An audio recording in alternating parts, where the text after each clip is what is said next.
It is December 1979. The night is cold. The kind of cold that bites through your jacket and makes your eyes water before you even step outside. Inside a house in Ventnor, New Jersey, there is a Christmas party happening.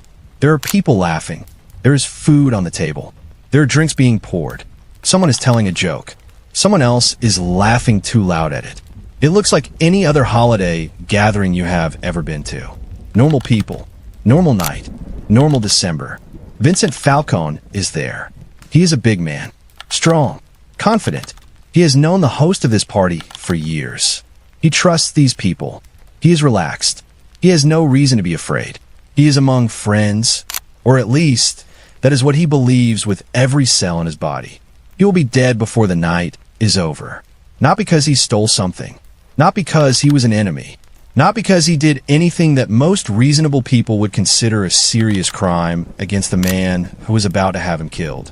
He died because the man hosting that party, a small, thin, quiet man standing barely 5 feet 5 inches tall, weighing maybe 160 pounds, a man who looked like he should be doing your taxes or selling you insurance, felt disrespected. That is it. That is the whole reason. One man felt that Vincent Falcone had not shown him enough respect at the dinner table. And so Vincent Falcone was taken to a back room that night, shot in the back of the head, and left on the floor while the party continued in the next room. The man who ordered that murder was not John Gotti. It was not Al Capone. It was not Vito Genovese. It was not any of the names you have seen in movies or read about in history books. It was a man named Nicodemo Domenico Scarfo. And if you have never heard that name before, or if you have heard it but think you know the story, I need you to understand something right now. You do not know this story. Not really. Because what Nicodemo Scarfo did during his years at the top of the Philadelphia Atlantic City crime family was not just violent. It was not just brutal. It was something that shocked FBI agents who had spent decades investigating organized crime. It was something that made hardened mob veterans, men who had killed people, men who had been to prison, men who had seen everything, go pale when his name came up. This man turned murder into a management style. He did not kill people because they were enemies. He killed people because they were too popular. He killed people because they questioned a decision. He killed people because he dreamed they were disloyal. He killed his own godson. His own godson. And he did all of this while being one of the least physically imposing figures in the history of organized crime. Before we go any further, drop a comment right now. Where are you watching this from? What time is it there? I want to know who is sitting with me on this one tonight. And if this is your first time on this channel, hit that subscribe button right now. We go this deep on every single story.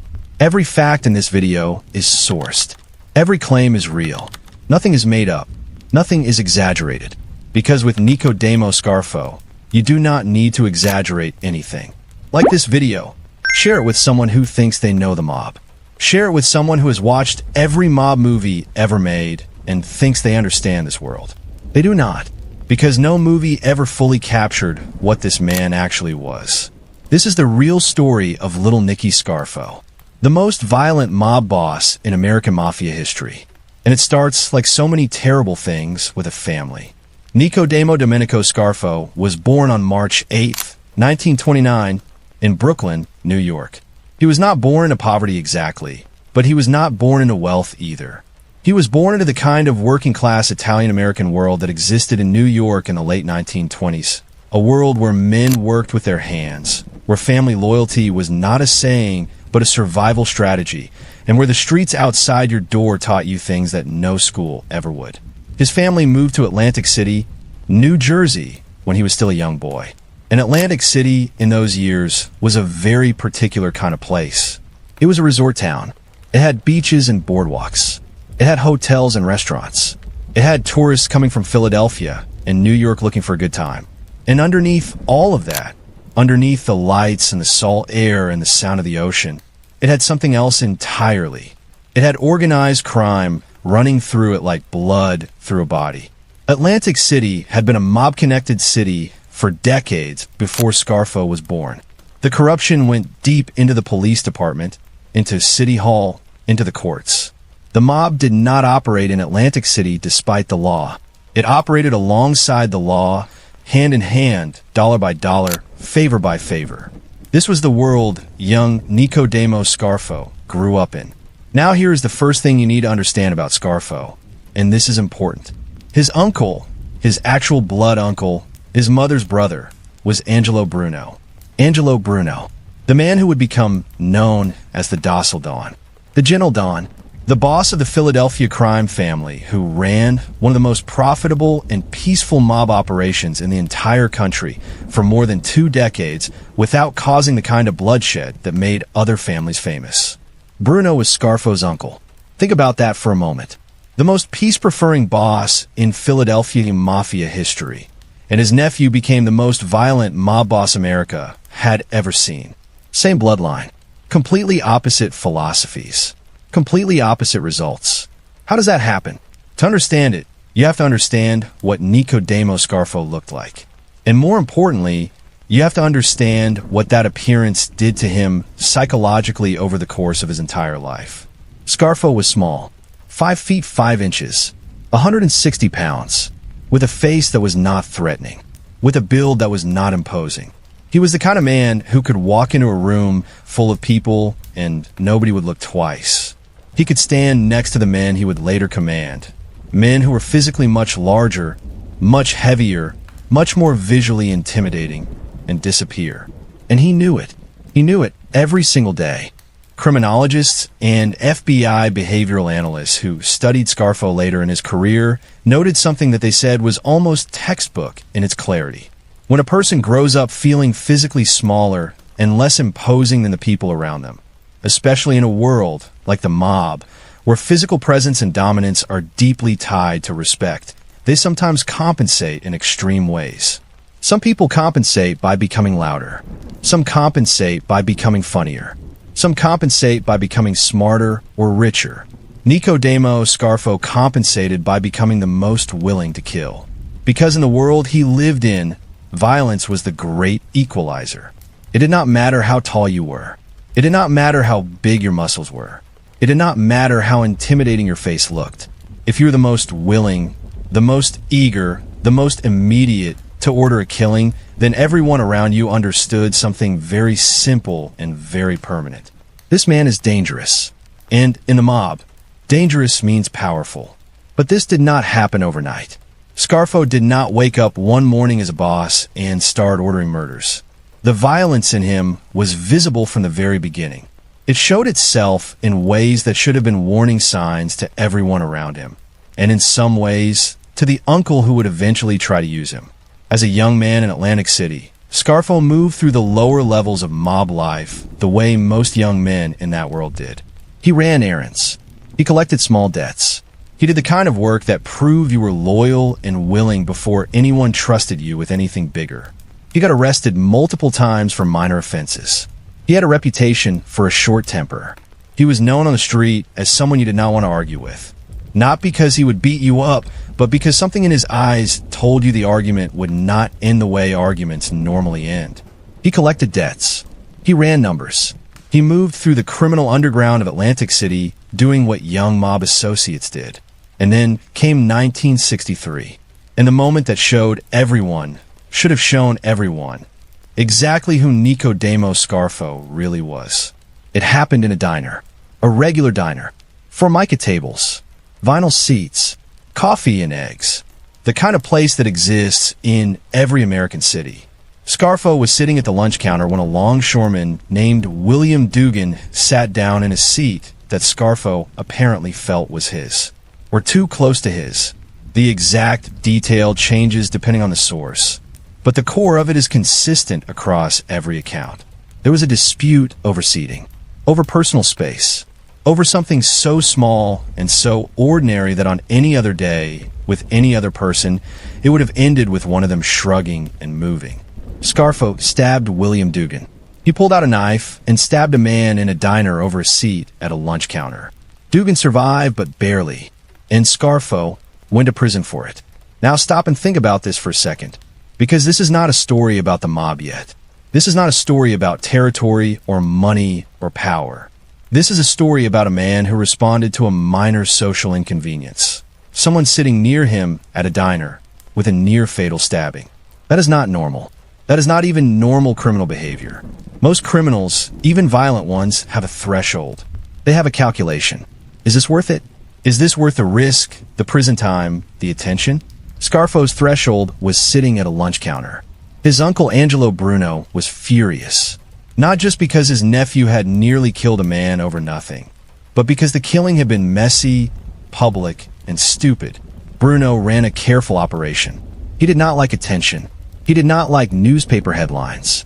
He did not like anything that brought law enforcement looking in his direction. And now his nephew had stabbed a longshoreman at a diner in broad daylight. Bruno's response was to exile Scarfo. After he served his time and got out of prison, Bruno sent him to Atlantic City and told him to stay there. Out of Philadelphia. Out of the family's main operations. In the relative backwater of a small resort town where Scarfo could not do much damage. Bruno meant it as a punishment. He could not have known, no one could have known, that he was handing Nicodemo Scarfo the keys to a kingdom. Because Atlantic City was about to become the most important piece of real estate on the entire east coast of the United States. In 1976, the state of New Jersey voted to legalize casino gambling in Atlantic City. This was massive. This was historic. Outside of Nevada, no state in America had legal casino gambling. And suddenly, here was Atlantic City, this old, slightly faded resort town on the Jersey Shore, about to be transformed into a destination for the entire eastern seaboard. The money that was about to flow into Atlantic City was incomprehensible. Billions of dollars. Tens of millions in construction alone. Labor unions. Supply contracts. Garbage collection. Linen services. Building materials. Every single one of those streams of money was going to need management. And Nicodemo Scarfo was already there. He had spent years building connections in Atlantic City. He had built his street crew. He had built his reputation, local, quiet, but deadly to anyone who knew what the stabbing at the diner meant about who this man really was. He had been patient in his own way because he had no choice but to be patient. But now patience was about to pay off in ways that even Bruno had not imagined. Scarfo understood the opportunity immediately. He was not a sophisticated businessman. He was not someone who read financial reports or thought about market strategy. But he understood something fundamental, something animal and instinctive. Money creates power. Power creates respect. And he was going to use every tool at his disposal, violent and otherwise, to make sure that the river of money flowing into Atlantic City ran through him. By the time the first casino, Resorts International, opened its doors in 1978, Scarfo was positioned. He was connected to the construction unions. He was connected to the supply chains. He was in the meetings that mattered. He was getting his percentage. All of this while still technically being in exile. Still technically being the relative nobody that Bruno had sent away as punishment. But here's the thing about Nicodemo Scarfo that makes his story different from almost every other mob boss in American history. He did not just want money. FBI agents who spent years investigating him said this repeatedly.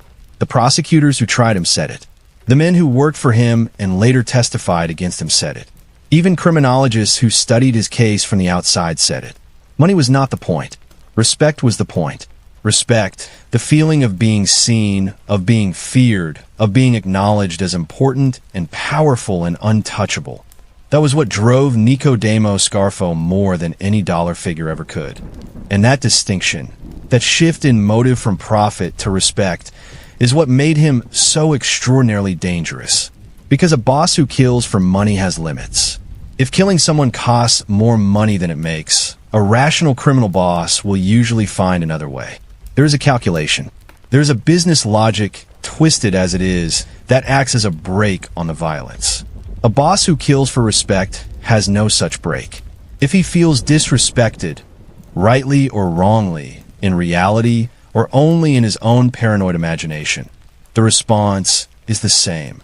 And the threshold for what counts as disrespect keeps lowering, keeps getting more sensitive, until anything, any word, any look, any failure to pay sufficient tribute is enough.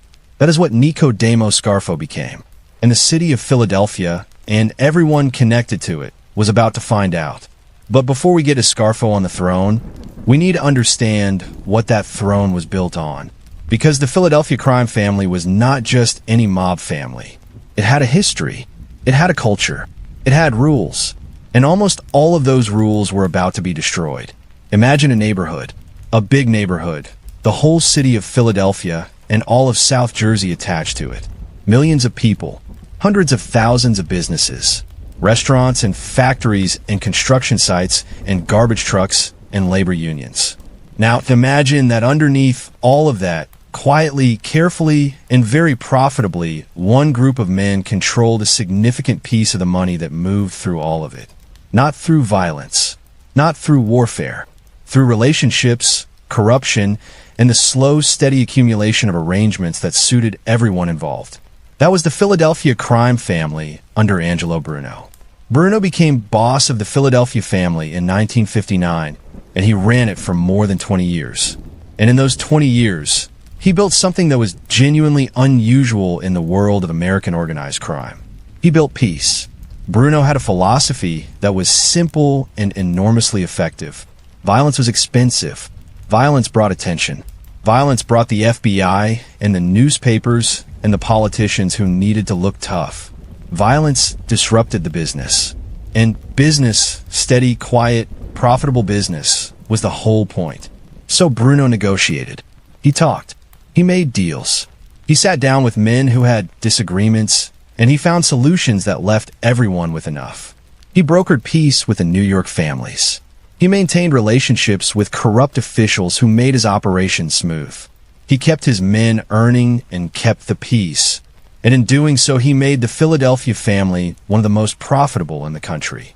The rackets Bruno ran were not glamorous. They were not the kind of thing that makes exciting movies. They were numbers games, the illegal lottery that ran in every working-class neighborhood in Philadelphia. They were loan sharking, lending money at interest rates that no bank would charge to people who had no other options. They were labor union control, having the right people in the right positions in the right unions, so that when a construction company needed union labor, a phone call to the right person smoothed everything out for a fee. They were the docks. They were the trucks.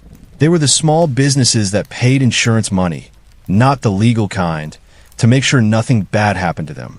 None of this was secret. Law enforcement knew what the Bruno family was doing. The FBI had files. The local police knew. The prosecutors knew. But knowing and proving are two very different things, and Bruno was careful. He was careful in ways that made prosecution nearly impossible. He avoided the telephone when he could. He met in person. He kept his circle tight. He kept his operations compartmentalized, so that if one piece got grabbed, it could not pull everything else down with it. And crucially, he avoided murder. This is the thing that set Bruno apart from bosses in New York, in Chicago, in every other major city. He did not like killing. He thought it was bad for business, and he was right. Every time a mob boss in another city ordered a high-profile murder, it brought a tidal wave of law enforcement attention, newspaper coverage, congressional hearings, and new laws. Bruno watched all of that happen to other families from a safe distance and stayed quiet. He preferred to resolve disputes with conversation, with compromise, with money changing hands in the right direction. If someone needed to be removed from the picture, truly removed, with no other option, he would do it. But it was a last resort, not a first response. The men who worked for Bruno respected him. They also, underneath the respect, sometimes resented what they saw as weakness. Because in the mob, violence is currency, and the willingness to use it is a form of respect. Some of Bruno's men, especially the younger ones, felt that his reluctance to spill blood made him look soft, made the whole family look soft, made people who should have been afraid of them merely cautious rather than truly terrified. Nicky Scarfo was one of those men, but he was stuck in Atlantic City, banished, waiting. To understand the structure he was eventually going to inherit, you need to understand how the Philadelphia family was organized. Like all American Mafia families, it followed the hierarchy that the 5 families of New York had established and that had spread across the country. At the top was the boss. Below him was the underboss, the number 2 man who handled day-to-day operations and would take over if something happened to the boss. Below the underboss was the consigliere, the advisor, the wise man, the one who resolved disputes and kept things running smoothly. Below all of them were the capos, the captains who each ran a crew of soldiers and associates. The soldiers were the men who actually did the work on the street. They collected the money, ran the rackets, enforced the rules.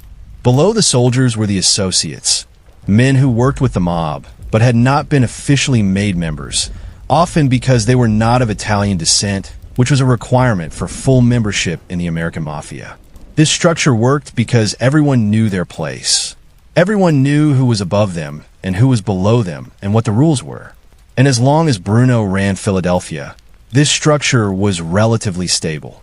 Now here is where Atlantic City becomes critical to everything that follows. In 1976, New Jersey voters approved casino gambling for Atlantic City by referendum. In 1978, Resorts International opened, the first legal casino on the East Coast outside Nevada. The lines on opening day were so long that people waited for hours just to get inside and feed money into slot machines. By the end of that first year, Resorts International had generated more revenue than all of the casinos in Las Vegas combined in their first year of operation. Think about what that number meant to organized crime. The construction of just one casino required hundreds of millions of dollars in contracts, labor, materials, permits. By 1985, there would be 12 casinos operating in Atlantic City, each one requiring construction, each one requiring ongoing supply chains, food, linen, alcohol, entertainment, each one requiring disposal services, maintenance, electrical work, plumbing, security systems. The money was almost surreal in its scale. And every single one of those streams of money was exactly the kind of thing that organized crime had been controlling in cities across America for generations. The mob did not need to get inside the casino and cheat at the tables. That would have been too obvious, too risky. All they needed was what they had always had, control over the unions and the contracts. And they already had that. The Philadelphia family was perfectly positioned to make enormous amounts of money from the Atlantic City casino boom. And they did. Millions of dollars flowed in. The family grew richer than it had ever been. But here is the problem with suddenly becoming very, very rich. Everybody wants a piece of it.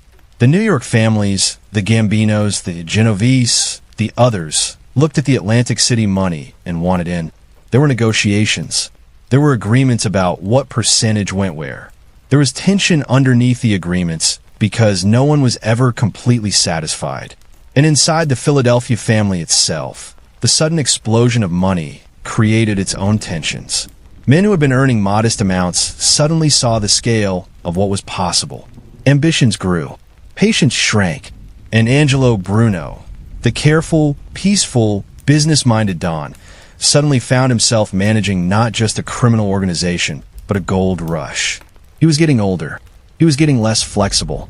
And the world around him was moving faster than his philosophy was designed for. The stage was set. All that was needed was a spark. It came on a cold night in March 1980. And once it came, nothing in Philadelphia would ever be the same again. March 21st, 1980. It is a Friday night in South Philadelphia. Angelo Bruno, 69 years old, gets out of the car in front of his house on Snyder Avenue. He's just had dinner. He has spent the evening with friends, had a meal, had some conversation. He is an old man at the end of an ordinary evening, about to walk into his own home. He never makes it to the door. Someone steps out. A shotgun is raised. One shot, fired through the car window before he even fully exits. The blast catches Bruno in the back of the head. He dies instantly. In the street, in front of his house, in the neighborhood he had run for 2 decades. The docile Don is gone. 21 years of careful, calculated, low-violence mob leadership ended with one pull of a trigger. The murder sent a shockwave through the entire American underworld. Not just Philadelphia, not just the East Coast. Every family in every city understood that if Angelo Bruno, the most careful, most connected, most diplomatically skilled boss in the country, could be taken out like that, then no one was safe. Now, who pulled the trigger? The man who physically carried out the killing was a man named Antonio Caponegro. also known as Tony Bananas. He was the consigliere of the Bruno family. And he did it, or rather, he organized it because he wanted to be boss. He thought Bruno was too old, too slow, too resistant to taking full advantage of the Atlantic City money. He thought New York would approve the killing and then approve him as the new boss. He was wrong, on both counts. The New York families, specifically the Genovese family, which had oversight over Philadelphia, had not approved the Bruno murder. Caponigro had gone rogue. He had committed the cardinal sin of organized crime. He had killed a boss without permission. And the penalty for that, in the world he lived in, was certain death. Within weeks, Caponigro and his brother-in-law, Alfred Salerno, were found murdered. Their bodies showed evidence of extended torture. They had not died quickly. The message from New York was as clear as anything could be. You do not kill a boss without approval. Ever. But the murder of Bruno had already set something in motion that could not be stopped. The Philadelphia family was now rudderless. A boss had been killed. The consigliere who did it was now dead too. The underboss, Philip Testa, stepped into the leadership vacuum.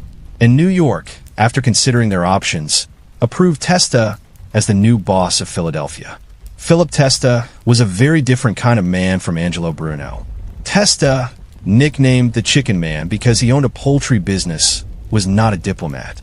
He was not a careful man. He was ambitious and aggressive, and he had spent years under Bruno feeling underutilized and undervalued.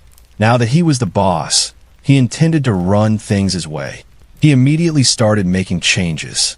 He pushed harder into the Atlantic City money streams. He was less careful than Bruno about who he trusted and who he offended. And he made enemies faster than Bruno ever had. One of the men he most deeply offended was a Philadelphia mob figure named Pete Casella. Another was Frank Narducci. These were men who felt that Testa's rise had cost them money and position. Men who had their own ambitions. And there was Scarfo, watching from Atlantic City, supporting Testa publicly, keeping his loyalty visible, waiting. On March 15th, 1981, almost exactly 1 year after Bruno's assassination, Philip Testa walked onto the porch of his house on Porter Street in South Philadelphia. The porch exploded. Someone, working on behalf of Pete Casella, with knowledge of what was coming, had packed a nail bomb into the porch of Testa's house, triggered by a motion sensor or a remote detonator, depending on which account you read. The explosion killed Testa almost immediately. 2 bosses, 12 months, both murdered. The Philadelphia mob was now in a state of collapse that was visible even to civilians. People on the streets of South Philadelphia knew something was happening. There were whispers. There was fear. The careful world that Bruno had built. The world where things were handled quietly, where violence was the last resort. That world was gone. Into this chaos stepped Nicodemo Scarfo. He had backed Testa. He had been loyal and visible in that loyalty. He had used the Atlantic City money to build his own crew into something genuinely powerful. And now, with Testa gone, he maneuvered with a speed and decisiveness that caught the remaining Philadelphia leadership off guard. New York had to approve the next boss, and Scarfo worked his connections. He had maintained relationships with the New York families through the Atlantic City operations. Relationships built on money, which is the most reliable currency in organized crime. He was the man already in place in Atlantic City, where the money was. He was the man with the crew. He was the man who had been loyal, first to Bruno and then to Testa. In 1981, Nicodemo Little Nicky Scarfo was named boss of the Philadelphia Atlantic City crime family. The exile was over. The punishment had become a throne. And the man who sat on that throne was not Angelo Bruno. He was not Philip Testa. He was not any kind of leader that Philadelphia had seen before. He was something genuinely new and genuinely terrifying. Now understand what the situation looked like at this moment from Scarfo's perspective. He had watched 2 bosses get killed in 1 year. He had watched the family fracture and panic. He had seen what happened to men who were not feared enough. They got removed. He had seen what happened to men who tried to make peace. They got shot in the head in front of their houses. His conclusion, the conclusion that would drive every decision he made as boss, was this: the only safety is maximum fear. The only protection is that everyone around you is more afraid of you than they are of anything else. And he set about creating that fear with a thoroughness and an intensity that had never been seen in Philadelphia before. The first thing Nicky Scarfo did when he became boss was something that seemed almost housekeeping at first.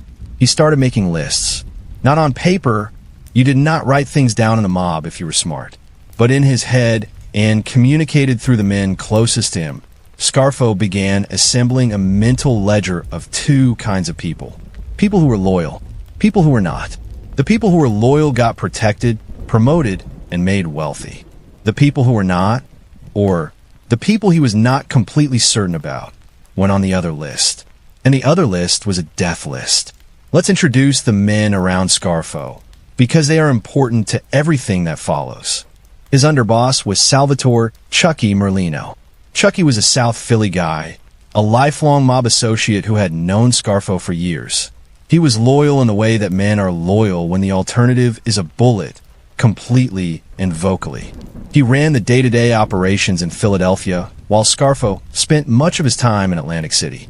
Lawrence Yogi Merlino was Chucky's brother, also deeply embedded in Scarfo's operation, also completely in Scarfo's corner.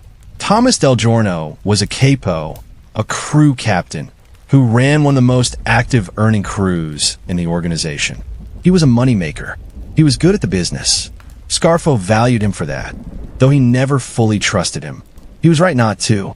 Nicholas, Nick the Blade, Virgilio was exactly what his nickname suggests. A killer. The man you called when the talking was done and the action needed to happen. Frank Sindun was a senior figure in the family who had money and connections. He did not survive Scarfo's early consolidation of power. And then there was Philip Leonetti. Leonetti was Scarfo's nephew, the son of his sister.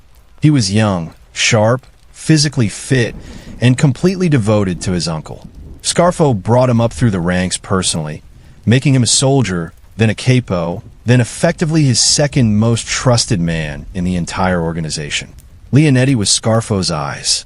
Scarfo's voice when Scarfo was not in the room. Scarfo's enforcer when enforcement was needed. He believed in his uncle with a totality that only blood loyalty can produce. He would eventually destroy him. But we are not there yet. And then there was Nicky Jr., Nicodemo Scarfo Jr., Scarfo's own son. Scarfo brought his son into the mob as a teenager.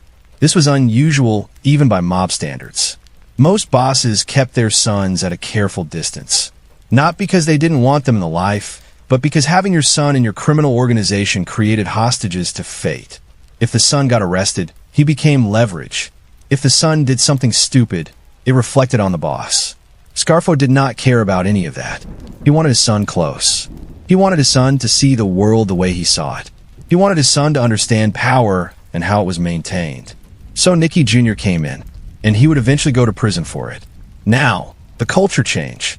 This is crucial to understanding what made Scarfo's reign so dramatically different from everything that came before. Under Angelo Bruno, the rule had been earned quietly. Make money. Stay below the radar.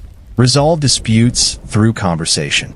Kill only when there is absolutely no other option, and even then, be careful about it. Under Scarfo, the rule was completely different. The rule was, if anyone questions anything, if anyone fails to show the proper respect, if anyone even seems like they might be disloyal, you bring it to me, and I will decide what happens. And what happens will almost always be the same thing. Scarfo made this explicit to his men. He told them directly that he expected absolute loyalty and absolute tribute. Every crew under him had to pay a percentage up to him, a percentage of everything they earned. Numbers, loan sharking, drug money, theft, whatever it was. A piece came up to Scarfo. This was not unusual in mob organizations. Every boss got his percentage, but Scarfo pushed the percentage higher than Bruno ever had. And he added something else, something that Bruno had never required with such intensity. He required visible, demonstrable respect, not just money. Money was necessary, but not sufficient. You also had to show it. You had to greet him correctly. You had to speak about him correctly when he wasn't in the room. You had to never, ever say anything that could be interpreted as criticism of his decisions. And men who failed to do this Men who seemed casual, or who were overheard complaining, or who simply rubbed Scarfo wrong in some way he could not always articulate. Those men disappeared.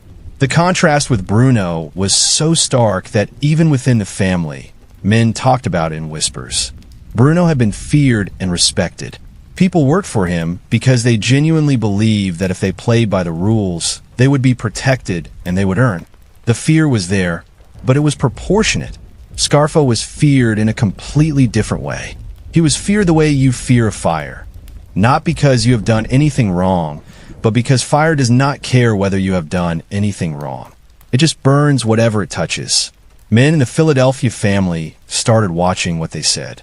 Not just to outsiders, but to each other. Because you did not know who was reporting back to Scarfo. You did not know whose casual comment over dinner would be delivered to him as a disrespect report. This was not an accident. This was strategy. A boss who has men afraid of each other has men who cannot organize against him. Men who trust no one cannot conspire together. Men who spend their energy watching their own words have no energy left to challenge the man at the top. Scarfo understood this instinctively. Whether he could have articulated it as strategy or whether it was just his nature, the effect was the same. He built a reign of terror that was designed, intentionally or not, to make any kind of organized opposition impossible, and to demonstrate that this was not a bluff, that he meant every word of the implicit threat. He killed people. He killed them quickly. He killed them visibly enough that the message was received. And he killed them in numbers that no Philadelphia boss before him had ever come close to. The reign of terror had begun. To understand the full scale of what Nicodemo Scarfo did during his years as boss of the Philadelphia crime family, you have to understand something about murder in organized crime. Most mob bosses, even the violent ones, used murder as a tool. A specific tool for specific problems, deployed with at least some consideration of necessity and consequence. Scarfo did not use murder as a tool. He used it as a language. Every killing sent a message. Every body delivered a communication to every living person in his organization and on his streets. And the message was always the same. This is what happens. This is what I am. This is what awaits you if I decide you have crossed a line. The line, of course, was wherever Scarfo decided it was. And it moved constantly. Let's go through the murders. Not as a list, as a story. Because each one connects to the next in a chain of violence and consequence that ultimately explains how the most powerful mob family in Philadelphia history destroyed itself. We have already met Vincent Falcone at the Christmas party, but let us go deeper. Falcone was an associate of Scarfo's in Atlantic City. He was not a made member, not an official member of the Cosa Nostra, but he worked with Scarfo's crew and had for years. He had been trusted. He had been inside the circle. But something changed. According to testimony later given by Philip Leonetti, who was present, Scarfo had become convinced that Falcone did not show him proper respect.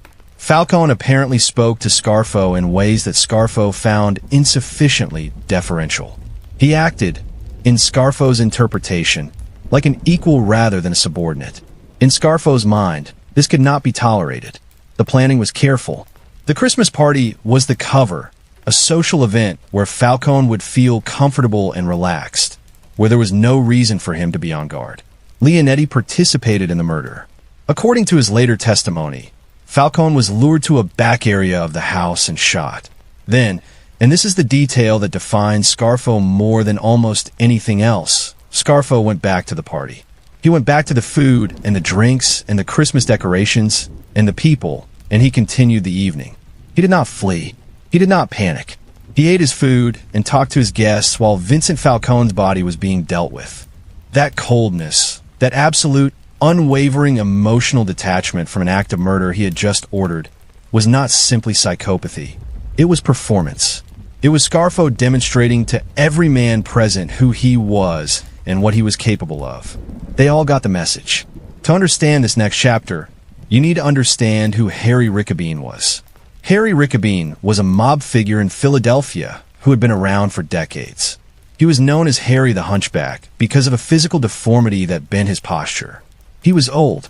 He was not physically imposing. He was, by most assessments, a man in his sunset years. But he had money. and he had his own crew. And when Scarfo became boss and demanded tribute, a percentage of everything Rickabean's crew earned, Harry Rickabean said no. He did not say it loudly. He did not make a public challenge. He simply paid less than Scarfo demanded, or paid late, or found ways to avoid the full tribute requirement.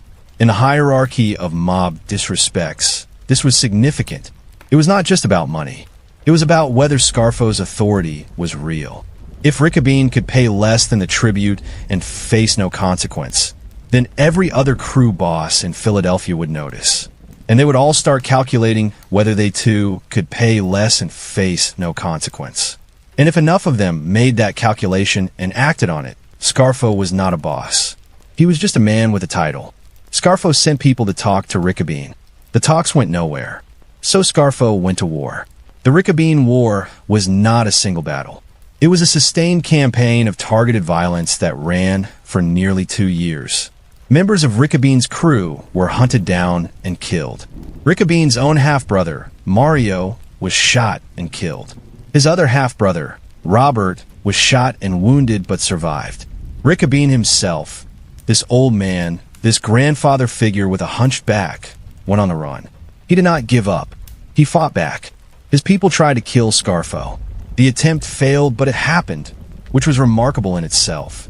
This was a small, underpowered faction of the Philadelphia mob standing up against the boss and fighting back. The war was openly visible in Philadelphia.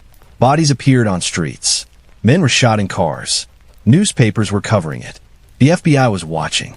Regular people in South Philadelphia neighborhoods where these men lived and operated knew something was happening even if they did not have names to put to it. The war ended not with a dramatic final confrontation, but with attrition. Rickabean's forces were depleted. His people were dead or arrested or too afraid to continue. Rickabean himself was eventually convicted on separate charges and went to prison. The tribute was never fully collected, but the war sent the message Scarfo needed sent. No one challenges little Nicky. No one. The war cost Scarfo's organization money, manpower, and attention from law enforcement that he did not need. But Scarfo did not regret it. To him, every dollar and every risk was worth it if it meant his authority was undisputed. Frank Narducci Sr. was a Philadelphia mob figure who had been involved in the conspiracy around Angelo Bruno's murder in ways that were complicated and disputed. He was someone Scarfo had reasons to distrust, reasons connected to the political fallout of Bruno's assassination and the chaos that followed. Narducci Sr. was killed. His son, Frank Narducci Jr., continued in the mob life. He was eventually killed too, a second-generation erasure, the kind of brutal thoroughness that Scarfo applied when he had decided a family was a threat. These murders were not random. They were connected to Scarfo's systematic elimination of anyone whose loyalties he doubted, anyone whose history suggested they might one day become a problem. Before we get to the most important murder of Scarfo's reign, we need to address something that is often overlooked in accounts of his life. Nicodemo Scarfo was stabbed in 1980. It happened in a bar fight. The details are somewhat disputed, but the core of it is consistent. There was a confrontation. A man named Jose Rosado pulled a knife. Scarfo was stabbed in the stomach. He was seriously wounded. He survived. This matters for several reasons. First, it demonstrated something about Scarfo's physical toughness that surprised people. The small, seemingly unimposing man had been stabbed in the stomach and survived. He recovered and came back. Second, and more importantly for understanding his psychology, the attack did not make him more cautious. It did not make him more restrained. If anything, it seemed to accelerate his conviction that in a world where violence was random and ever-present, the only real protection was to be the most feared person in any room. He was the man who had been stabbed and lived. And now, he was the man who was going to make sure that everyone around him understood the cost of threatening him. Stop here. Take a breath. Because this murder, this specific murder, out of all the murders that Nicodemo Scarfo ordered during his reign, is the one that defines him more completely than any other. This is the murder that even hardened mob veterans, men who had committed murders themselves, found impossible to fully process. Salvatore Testa was the son of Philip Testa, the boss who had been blown up on his front porch in 1981. Sal Testa was young, maybe in his mid-20s at the time of his death. He was physically impressive, good-looking, strong, charismatic. He had a natural presence that drew people to him. He was engaged to Scarfo's niece, Maria Scarfo. He was being positioned as a major figure in the family's future. He had been sponsored by Scarfo personally. He had been inducted as a made member under Scarfo's sponsorship. He was Scarfo's godson, not metaphorically, not loosely, literally. Nicodemo Scarfo was Salvatore Testa's actual godfather. He had stood at the baptism. He had made the promises that godparents make. Sal Testa was also becoming extraordinarily popular. His crew liked him. Other crews respected him. He had his father's memory behind him and his own personality carrying him forward. Men in the Philadelphia organization genuinely responded to him, not out of fear, but out of real affection and respect. And that, for Nicodemo Scarfo, was the problem. Scarfo began noticing that when Sal Testa walked into rooms, the energy changed. Men were glad to see him. They laughed with him easily. They trusted him easily. They would, in Scarfo's calculation, follow him easily. And a man whom other men would willingly follow was, in Scarfo's paranoid, but not entirely irrational understanding, a threat to the man those same men were supposed to be afraid of. He started pulling away from Sal Testa. He broke off the engagement between Testa and his niece, a move that humiliated Testa publicly and damaged his standing in ways that were deeply personal. He had Testa moved away from positions of trust, and then he ordered him killed. The men assigned to carry out the murder were men who had been close to Testa, men he trusted, men he had, in some cases, known his whole life. This was not an accident. This was the operational logic of betrayal. You use the trusted people because the target will not be on guard around them.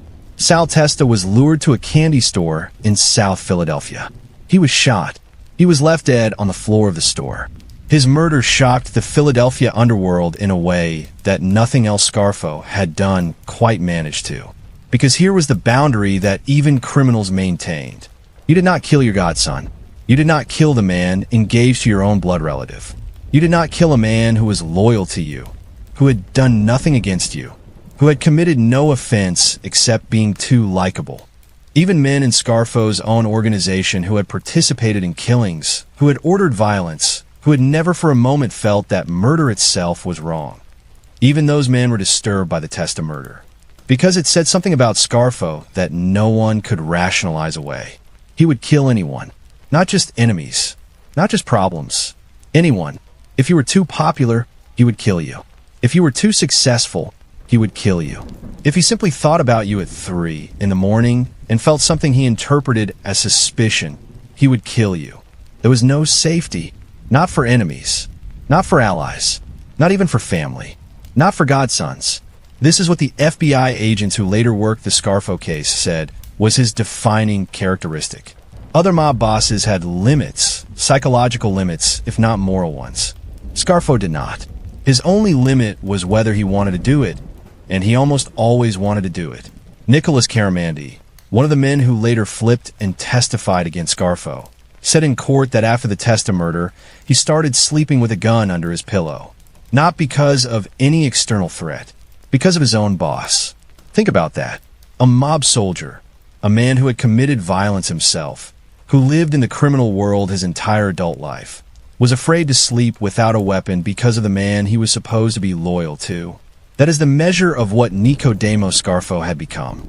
Frank D'Alfonso was a well-liked figure in South Philadelphia.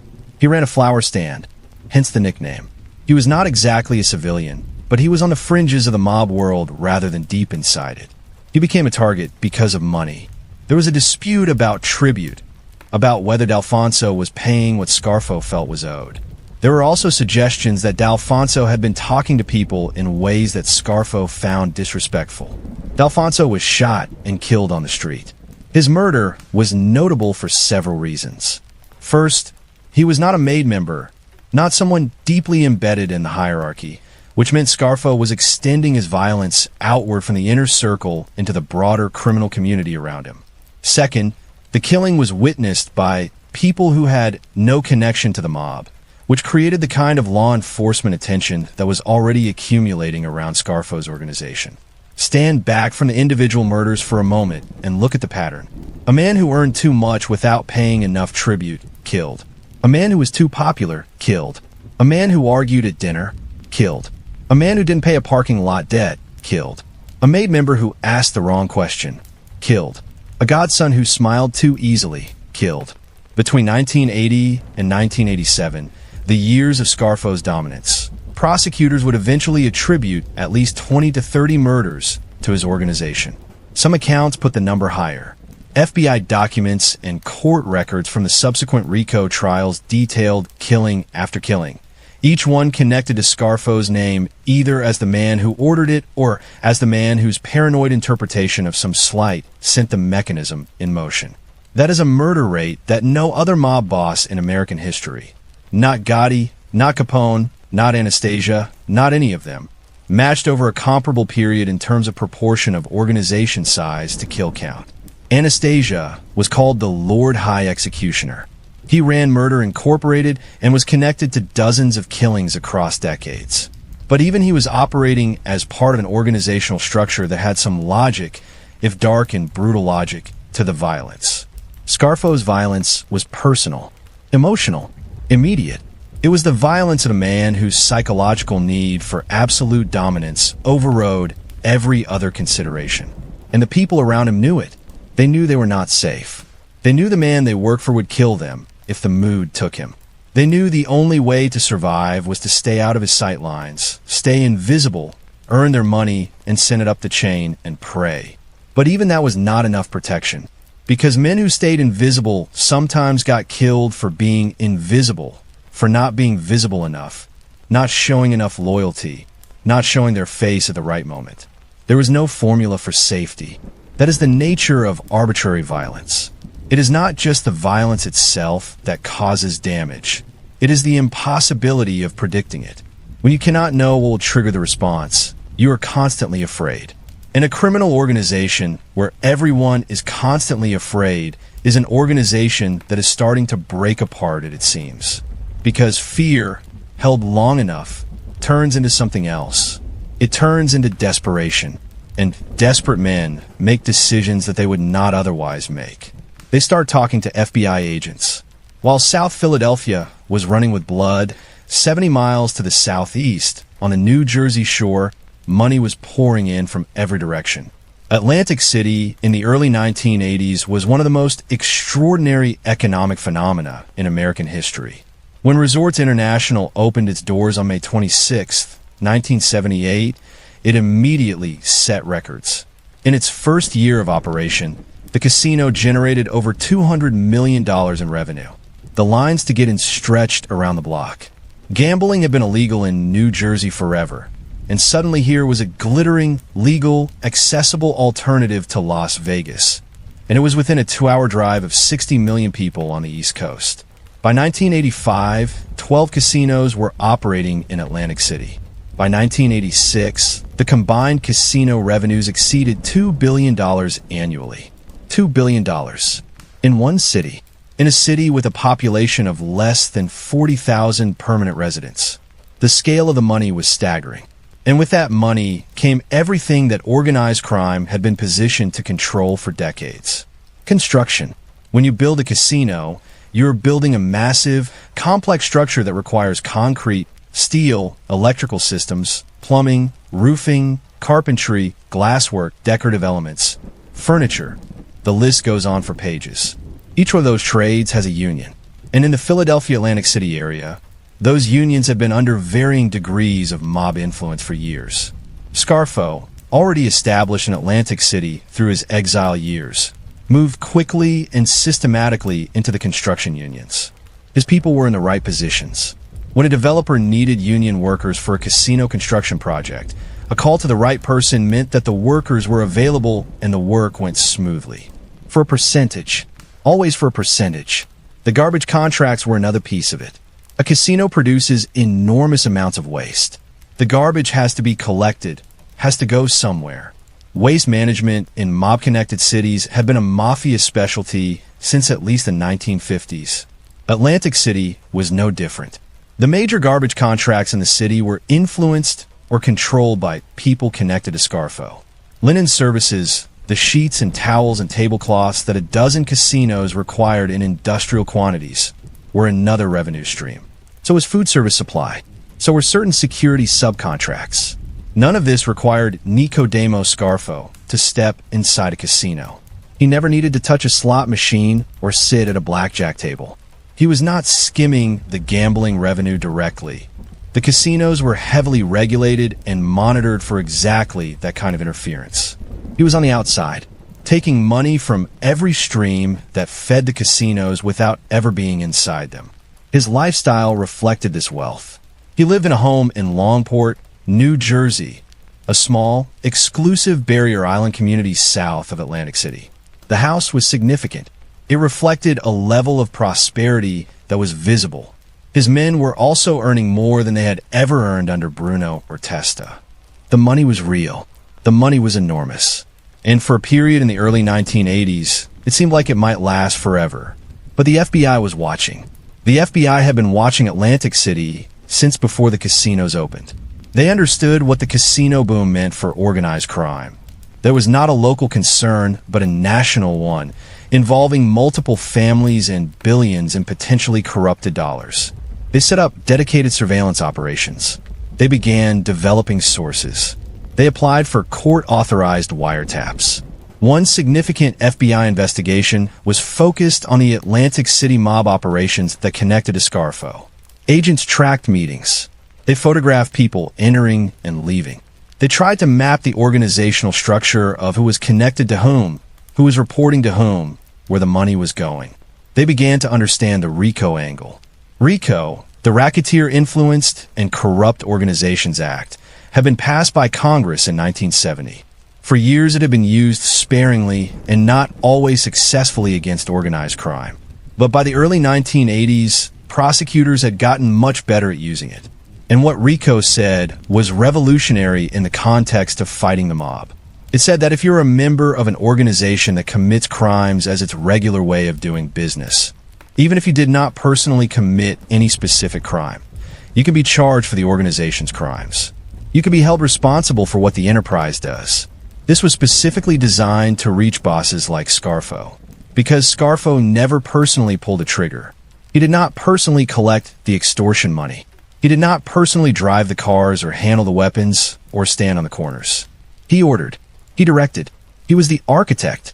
Under old law, that distance from the actual criminal act was protection. Under RICO, it was irrelevant. If the FBI could prove that Scarfo ran a criminal enterprise, and they were building that case piece by piece in offices in Philadelphia and Atlantic City, they could charge him with everything the enterprise did. And the enterprise had done a great deal. The other dimension of Atlantic City that matters here is what it did to the internal dynamics of the Philadelphia family. Money, as we have noted, makes everyone more ambitious. The Atlantic City casino boom meant that there was more money flowing through the Philadelphia organization than there had ever been before, which meant the stakes of internal power struggles were higher than they had ever been.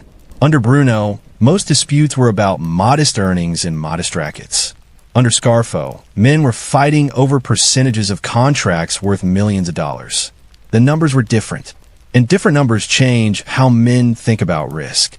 If the potential prize is large enough, men will take risks they would not otherwise take, including the risk of betraying a boss.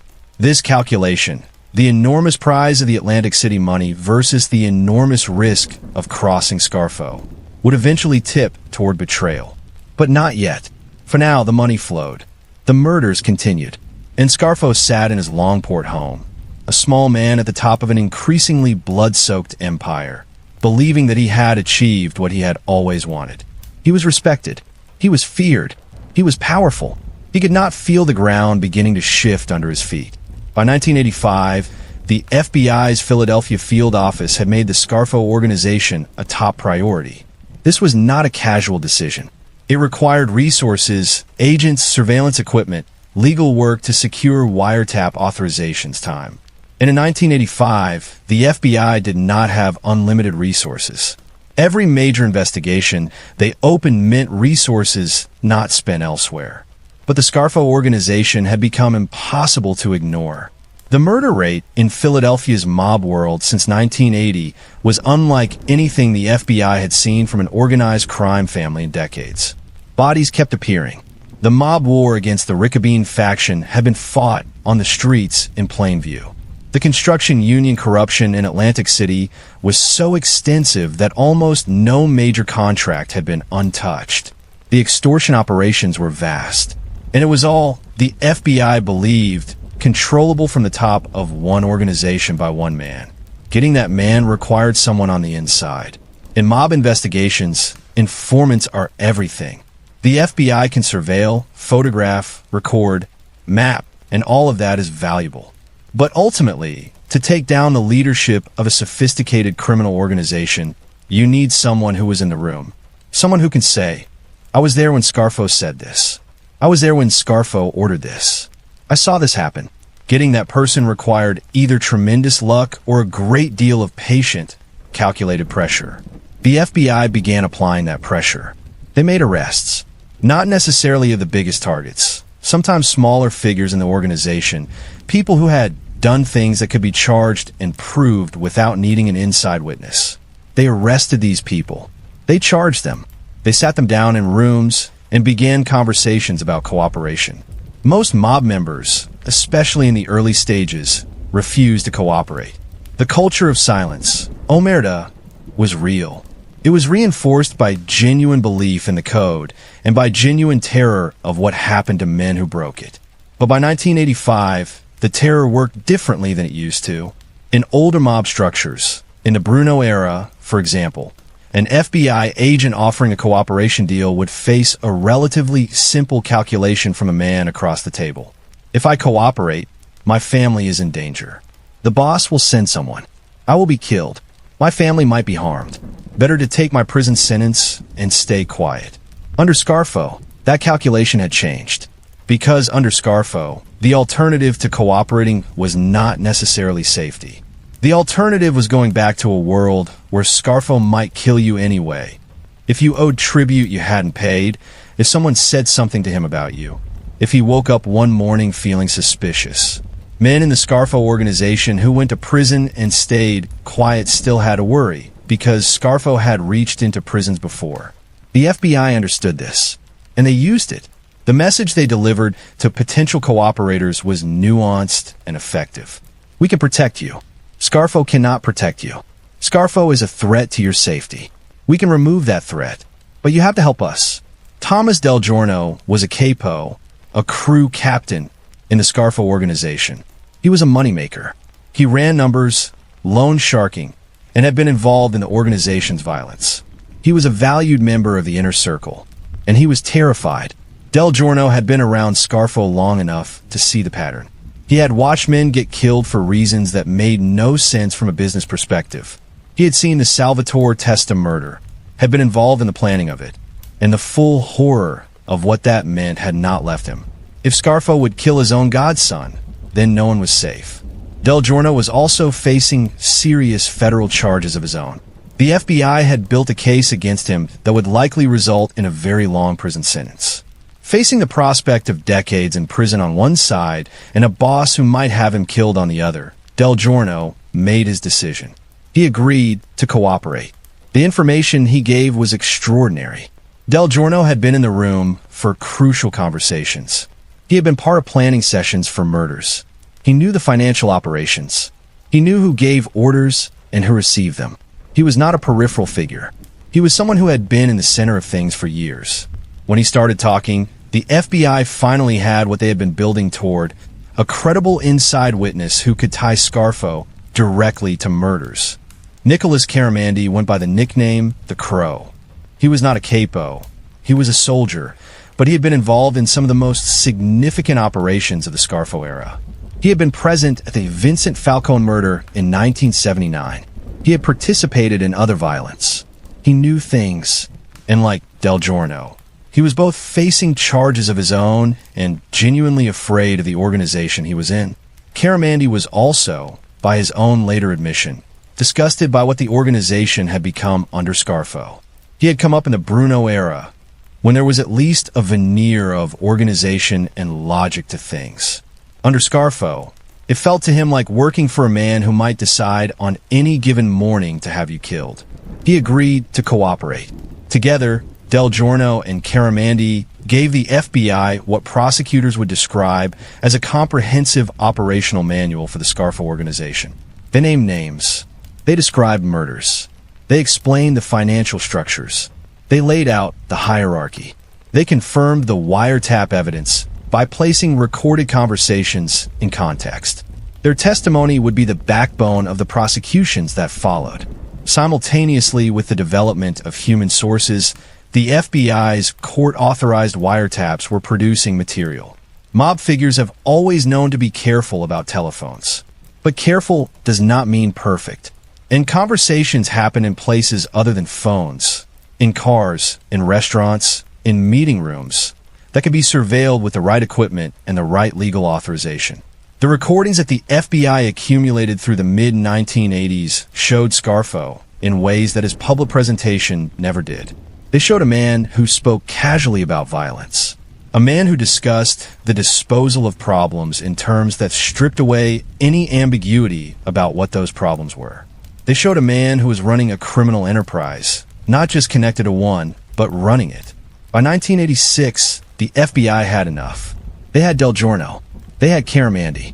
They had wiretap recordings. They had financial records, surveillance photographs, testimony from dozens of smaller figures. They had, most importantly, a RICO case that could charge Scarfo and his top men not just for individual crimes, but for the entire pattern of criminal activity that constituted the Scarfo organization. The arrest began. Scarfo was picked up. So was Philip Leonetti. So was Chucky Merlino. So were others from the inner circle. The man who had sat at the top of one of America's most violent criminal organizations, who had ordered at least 20 to 30 murders, who had terrorized an entire city's underworld into submission, who had believed that his wall of fear made him untouchable, was in handcuffs. And the thing about being untouchable is that the moment someone touches you, everything changes. Because the wall of fear that Scarfo had built was only effective as long as he was free. Once he was in a cell, men who had been afraid to even think about crossing him began doing very rapid calculations. And many of them decided it was time to talk. The federal courthouse in Philadelphia in 1987 was not a comfortable place for Nicodemo Scarfo. He had spent his entire adult life operating in a world where rules were made by him, where decisions about who lived and who died were his to make, where the people around him did what he said because the alternative was unthinkable. In a courtroom, none of that applied. In a courtroom, there were different rules, and the rules did not bend for bosses. The 1987 RICO trial was the centerpiece of the federal government's effort to dismantle the Scarfo organization. Scarfo and 16 other men associated with his organization were charged. The charges included racketeering, conspiracy, extortion, and, most significantly, multiple counts of murder and murder conspiracy.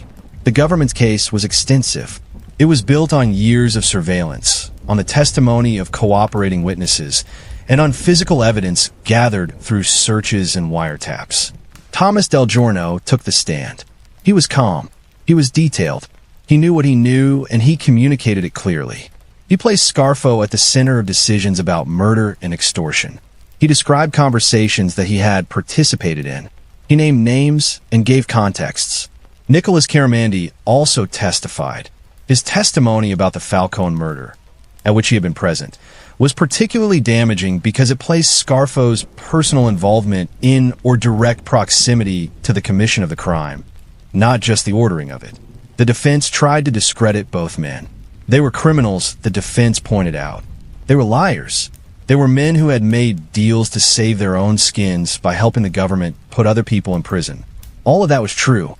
It is always true of cooperating witnesses in mob trials. The question for the jury was not whether these men were criminals. They obviously were. The question was whether their testimony about what they had seen and heard was credible. The jury found it credible. Scarfo was convicted. He was convicted on multiple counts, including racketeering and conspiracy to commit murder. The verdict came after a lengthy deliberation that reflected the jury's careful attention to an enormous amount of evidence. But when it came, it was unambiguous. The specific murder conspiracy counts related to the killing of Salvatore Testa landed with particular force. Because here, in a federal courtroom with evidence laid out and witnesses on the stand, the world learned the full story. Scarfo had ordered the murder of his own godson. The man who stood at Salvatore Testa's baptism had ordered his death because he was too popular. The Testa family, what remained of it, was in the gallery. So were family members of other victims. The courtroom was full of the consequences of what Nicodemo Scarfo had done over 7 years at the top of the Philadelphia family. In addition to the RICO conviction, Scarfo faced a separate state murder trial in Pennsylvania for the direct murder of Salvatore Testa. The state trial was, in some ways, even more dramatic than the federal RICO case. The state prosecution could focus entirely on this one killing, on the planning of it, the execution of it, the human reality of a man being killed by people he trusted on the orders of his godfather. The cooperating witnesses again provided the core of the evidence. And again, the jury heard the testimony and weighed it against the denials of the defense. Scarfo was convicted. While the trials were proceeding and Scarfo was in custody, something happened that cut deeper than any verdict. Philip Leonetti, the nephew, the most trusted man, the one who had been Scarfo's voice in his eyes and his right hand for years, decided to cooperate with the government. Leonetti had been convicted on RICO charges himself. He was facing a very long prison sentence.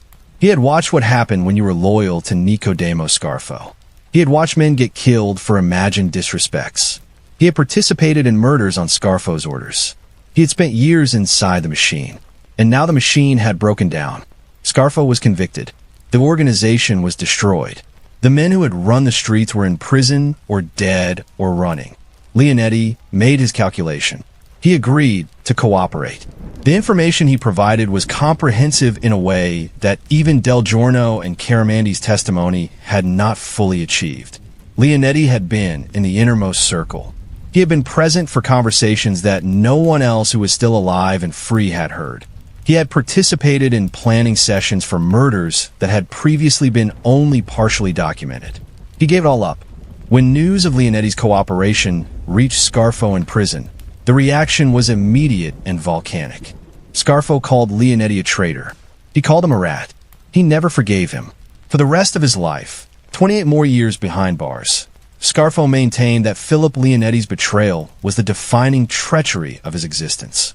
The irony, which was not lost on observers, was enormous. Scarfo had spent years building a world of fear because he was afraid of exactly this, betrayal from within. He had killed people for the possibility of betrayal.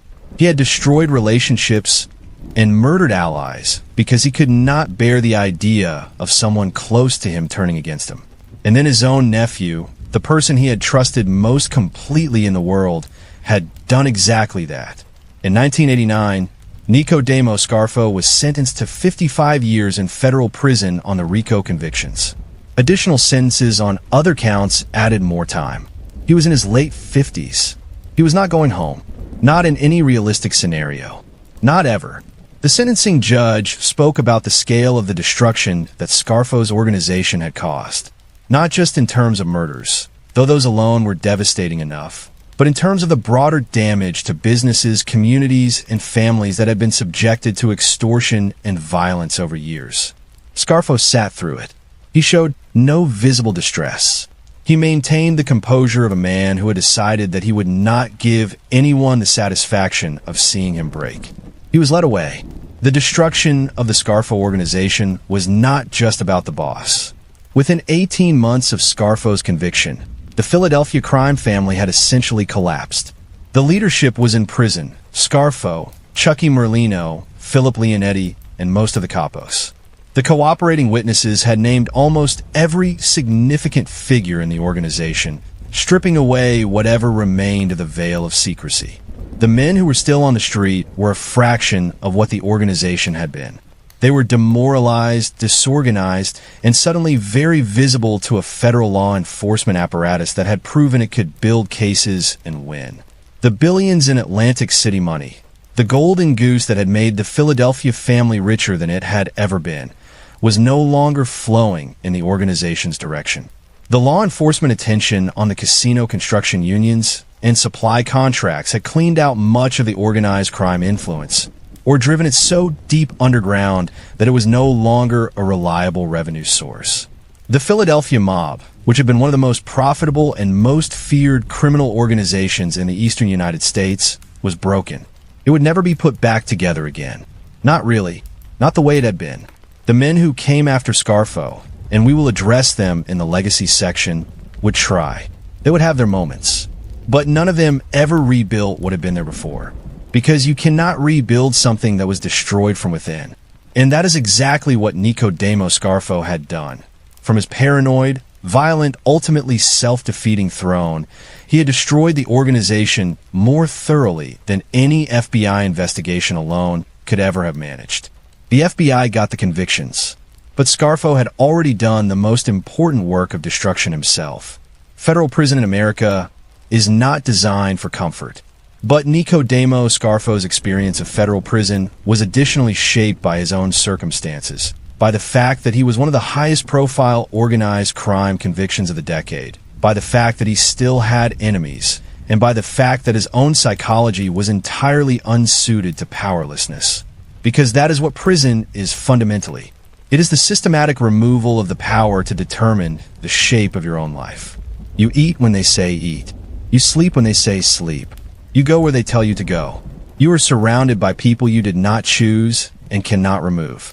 For a man whose entire identity was built on control, on the absolute, violent enforcement of his will over every person and situation around him. This was a particular kind of torture. He responded the way he always responded. He tried to maintain control through whatever means were available to him. From inside prison, Scarfo attempted to continue directing the activities of whatever remained of his organization. FBI documents and law enforcement record from the late 1980s and early 1990s show that there were efforts to send instructions through visiting family members and through intermediaries. The FBI monitored prison communications. Visitor meetings were observed and sometimes recorded. The attempts were not entirely unsuccessful in the early years. There were men on the street who still considered themselves connected to Scarfo's leadership and who tried to carry out his wishes.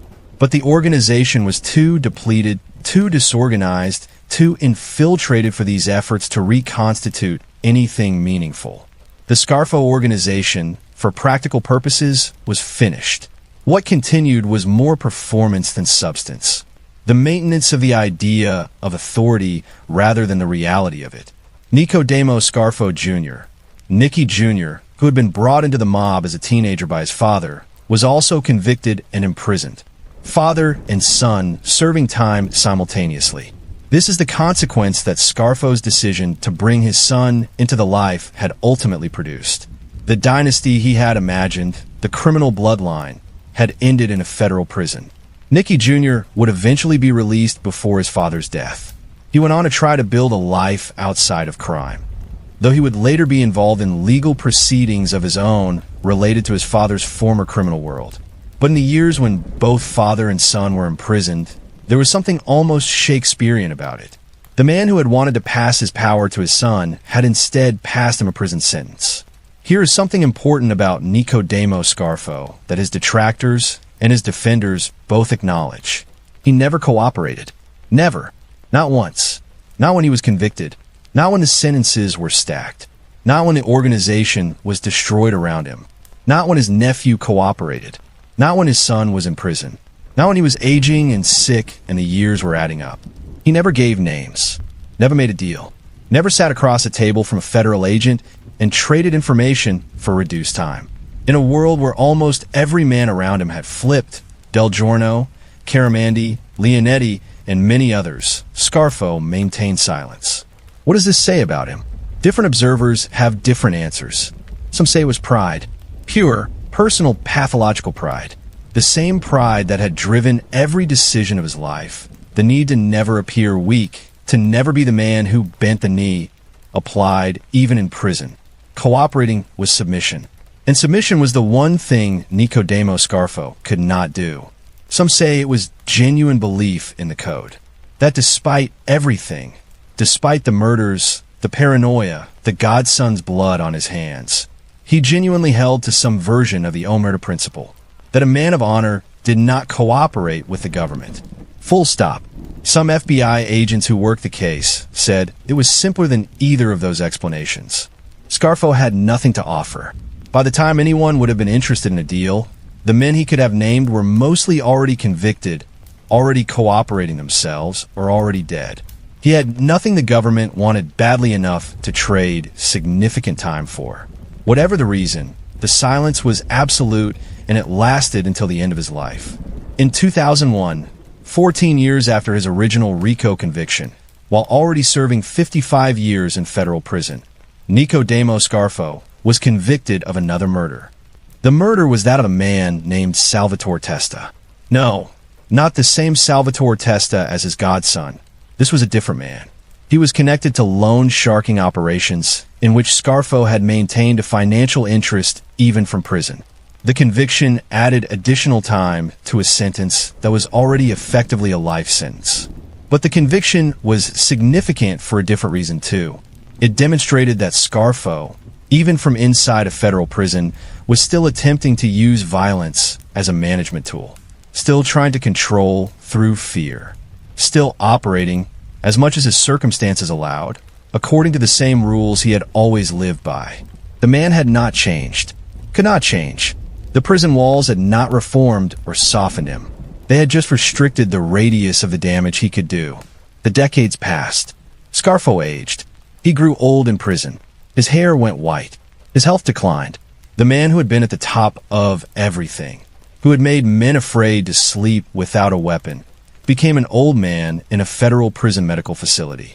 The Philadelphia mob that he had destroyed and that had tried to rebuild after him went through a succession of bosses that read like a catalog of failed attempts to recapture something that was irretrievably gone. John Stanfa took over. He was from Sicily, an old-world mafioso who tried to impose old-world order on an organization that had been too thoroughly shattered. He ended up in a bloody conflict with younger Philadelphia mob figures and was eventually convicted and imprisoned. Ralph Natale became boss for a period. He cooperated with the government and became the first official boss of an American mafia family to testify against his own organization. Joey Merlino, the son of Chucky Merlino, Scarfo's underboss, tried to rebuild something. He had charisma. He had the family name. He had the street knowledge. But he was fighting over the remnants of what had once been a powerful organization. The FBI watched him constantly. The Atlantic City money was long gone to legitimate business and tighter regulation. The rackets were smaller. The men were fewer. The Philadelphia mob became, in the years after Scarfo, a shadow of what it had been. An echo. The name was still there. Some of the traditions persisted. But the substance, the territory, the money, the fear, the power had not come back. And in a federal prison medical facility in North Carolina, the man most responsible for all of it continued to age in silence. Let's be honest about what legacy means in a story like this. When we talk about the legacy of a business leader, or a scientist, or an artist, we mean the work they left behind, the institutions they built, the knowledge they advanced, the beauty they created. When we talk about the legacy of Nicky Scarfo, we are talking about something entirely different. We're talking about the shape of the damage. Start with the numbers, because numbers are easier to process than stories. At least 20 to 30 murders are directly attributed to the Scarfo organization during his reign as boss from 1981 to 1987. This is the number that has been established through court records, law enforcement documents, and the testimony of cooperating witnesses in federal proceedings. Some researchers who have studied the era believe the real number is higher, that there were deaths connected to Scarfo's operation that were never officially confirmed in court.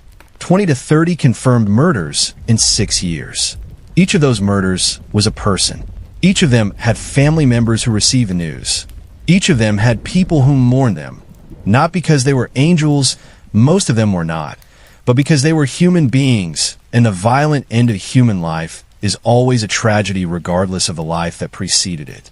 Beyond the murders, count the men imprisoned because of Scarfo. Not just the core leadership, but the dozens of soldiers and associates who went to prison for things they did in service of the organization. Count their families. Count the years lost. Count the businesses in Philadelphia and Atlantic City that were extorted, that paid protection money, that lost contracts because the contracts were controlled by mob-connected figures, that were operated by men who lived in daily fear of what would happen if they said no. Count the neighborhoods. South Philadelphia was not an abstract geography in this story. It was streets and houses and people who knew each other, who raised children in the same blocks, who went to the same churches. The violence that Scarfo unleashed did not happen in a vacuum. It happened in the middle of those communities. It frightened people. It made men afraid to talk to their neighbors because they did not know who was connected to whom. FBI agents and behavioral analysts who studied Scarfo's case after his conviction produced profiles and assessments that try to understand what made him so uniquely destructive.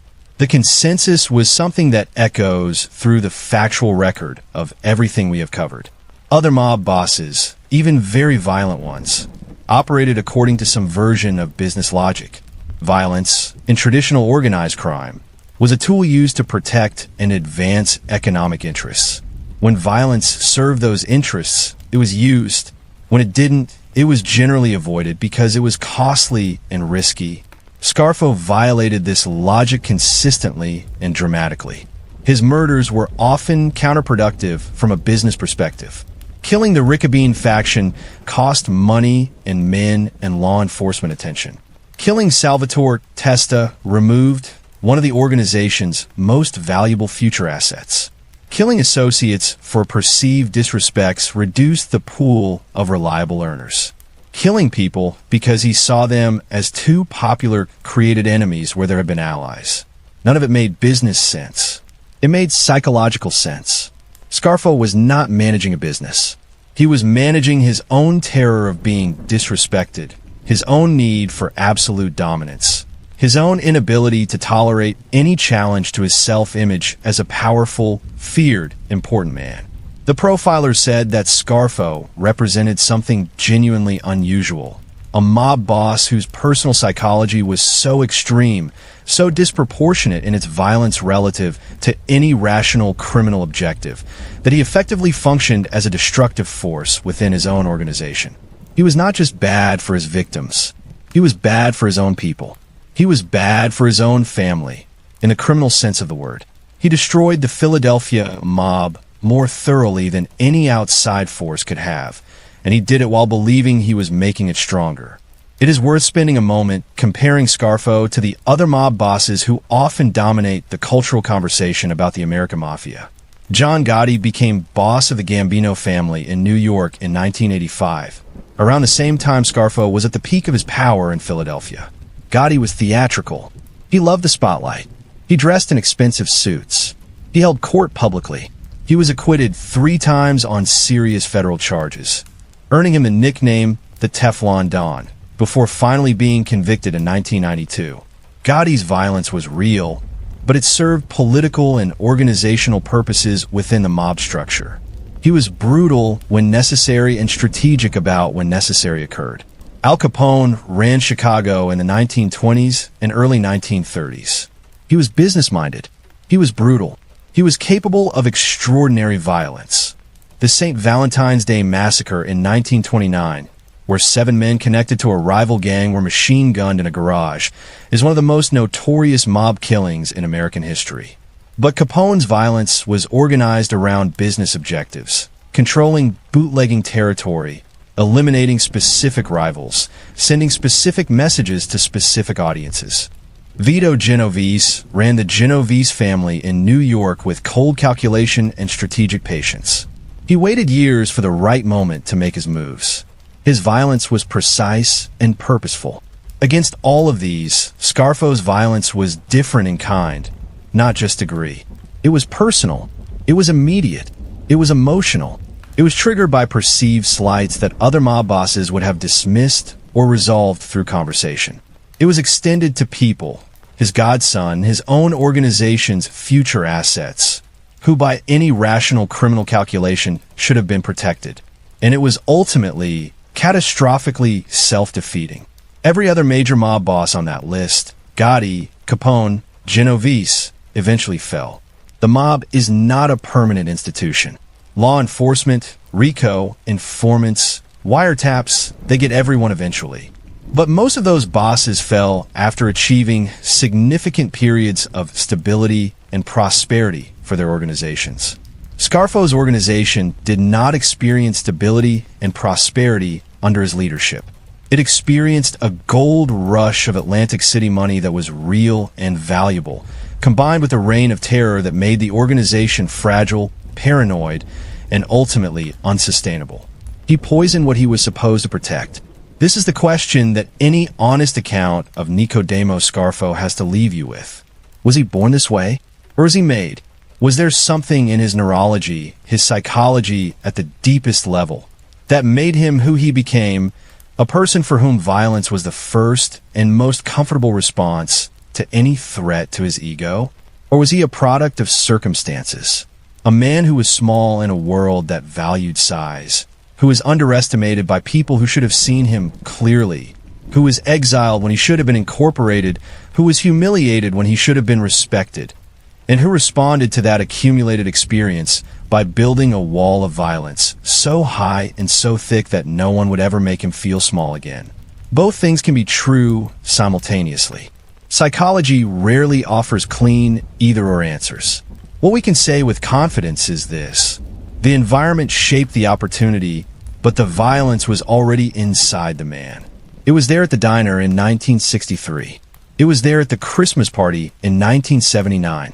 It was there in the way he spoke, the way he moved through rooms, the way he interpreted every interaction as a test of his dominance. The Atlantic City casino boom gave him money. The chaos after Bruno's murder gave him power. The acquiescence of the men around him gave him impunity.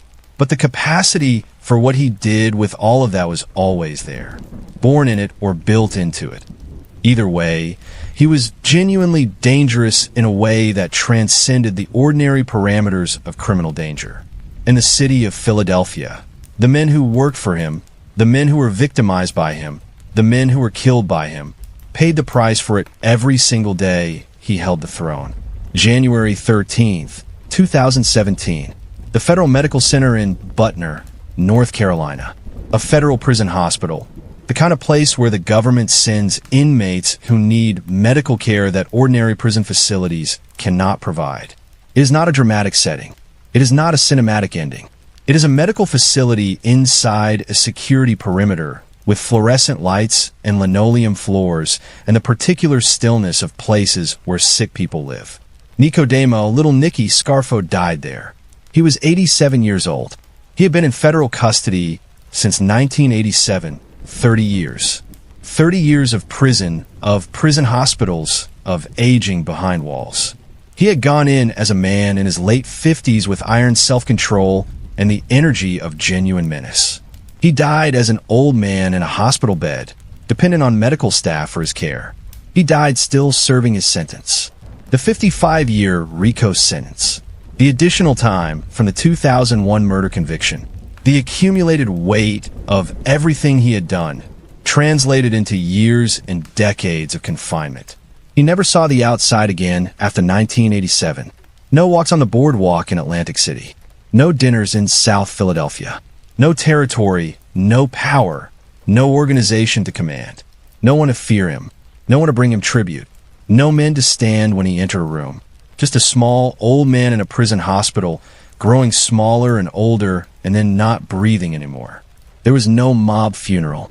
In the Italian-American mob tradition, the funeral of a significant figure, even one who died in disgrace, often attracts a gathering.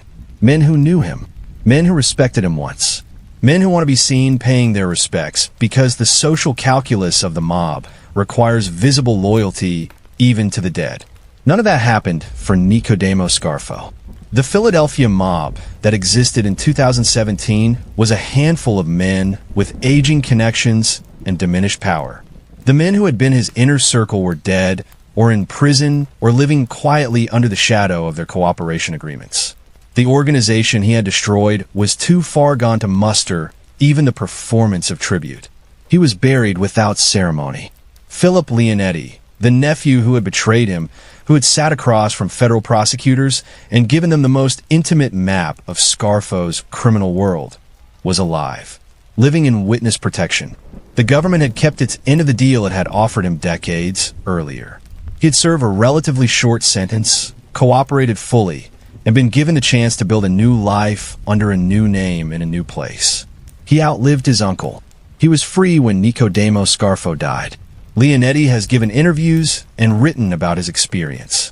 He has described life inside the Scarfo organization with a clarity that only someone who was truly inside it could provide. He has spoken about the fear, not the fear of outsiders, but the fear that lived inside the organization itself. The fear that every man in Scarfo's circle carried as a constant companion. He has never expressed, in any public statement, anything that sounds like affection for his uncle. Nicky Jr. was out of prison by the time his father died. He had served his sentence and been released. He was living a life that is not public, in a place that is not publicized. He is the son of a man who made his name through terror, inheriting nothing but the name and the shadow. Thomas Del Giorno was alive. Nicholas Caramandi was alive. The men who had broken the code, who had sat in courtrooms and spoken the words that sent Scarfo to prison, had moved on to whatever lives cooperating witnesses build in the aftermath. The Philadelphia mob, in January 2017, was a ghost of a ghost. Joey Merlino, the last significant figure associated with the family's name, was out of prison and living in Florida. He was still being watched by law enforcement. His legal troubles were ongoing. The organization he nominally led was so diminished that calling it a crime family felt like a significant overstatement.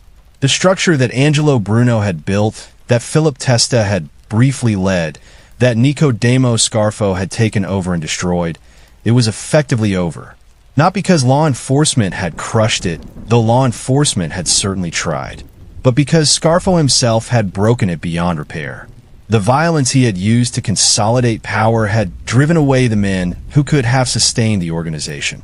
The paranoia had turned ally against ally. The murders had depleted the ranks of capable earners and leaders. The RICO convictions had removed the survivors. He had taken one of the most profitable and stable criminal organizations in America and turned it into rubble.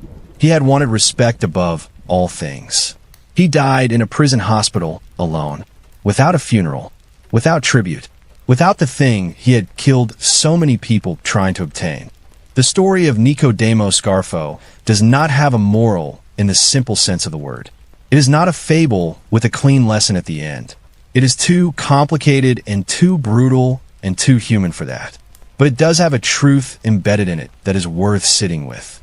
A man who needed respect more than anything else, more than money, more than loyalty, more than the well-being of his own organization, more than the life of his own godson, never found it. Not the kind that lasts, not the kind that is given freely, not the kind that survives the person who is owed it. What he created was fear. And fear and respect are not the same thing. They're not even close to the same thing. Fear is temporary. It lasts as long as the threat lasts. The moment the threat is gone, the moment the man is in handcuffs, the moment he is in a prison cell, the moment the sentencing judge is done speaking, the fear evaporates. Respect, the kind that is genuine, the kind that lasts, that comes from somewhere entirely different. It comes from how you treat people. It comes from the trust you build. It comes from the kind of leader you are when no one is forcing you to be a leader. Angelo Bruno, for all his faults, and running a criminal organization means your faults are severe, was respected in a way that outlasted him. Men who worked for him and men who knew him talked about him decades later with something that sounded like genuine admiration for his intelligence and his restraint. No one has ever said that about Nicodemo Scarfo. No one. The only thing anyone has ever said about Nicodemo Scarfo, in court documents and FBI files and the testimony of the men who knew him best, is that he was terrifying. And you cannot take terror with you when you go. You leave it behind, like a scar on a city, and it fades over time until all that is left is the history of the wound. That is Nicky Scarfo's legacy. The history of the wound. You just traveled through one of the most extraordinary and disturbing stories in American organized crime history. Not because it was the biggest operation. Not because it involved the most famous names. Not because it ended in the most dramatic fashion. But because of what it reveals about what happens when a specific kind of human psychology is given power without limits. Nicky Scarfo was not the richest mob boss in American history. He was not the most strategically sophisticated. He did not build the most elaborate criminal empire. He did not leave behind an organization that survived and thrived. He was the most willing to use violence for reasons that had nothing to do with business or strategy or organizational survival. The most willing to kill people who were loyal to him, who were essential to him, who were literally family. The most willing to keep going, keep ordering, keep killing, keep demanding, even as the walls closed in and the FBI tightened its grip and the men around him began to break. That willingness is what made him uniquely dangerous. And that same willingness is what made him uniquely destructive to his own organization, his own legacy, and ultimately himself. Every person around him who could have saved him, who could have talked him down from the edge, who could have given him the counsel that Angelo Bruno might have given if he had been alive and willing to listen to it, was either dead by his order or too afraid to speak. He surrounded himself with silence and fear. And in that silence and fear, he heard no one warning him that the road he was on had only one destination. Now I want to hear from you. After everything you just heard, after the Christmas party murder, after the godson, after the FBI closing in, after the decades in prison, here is the question I want you to answer in the comments right now. Do you think Nicky Scarfo was the most dangerous mob boss in American history? Or was he just the most reckless? Because there's a difference. Dangerous suggests someone who could not be stopped. Reckless suggests someone who stopped himself. What do you come down on that? Drop your answer below. And tell me something else. What part of this story hit you hardest? Was it the godson? Was it the way fear worked inside his own organization? Was it the way he died, alone in a prison hospital, having never once been the man he believed himself to be? Tell me, if you watch this video all the way to here, and I know some of you have been here from the very beginning, from that Christmas party in 1979, then you already know what kind of channel this is. We do not rush. We do not cut corners. We do not present rumors as facts or dramatize things that do not need to be dramatized. The story of Nicky Scarfo does not need dramatization. It needs honesty, and we gave it that. If this video gave you something, understanding, perspective, a story you had not heard told this way before, then hit the like button right now. It takes 1 second.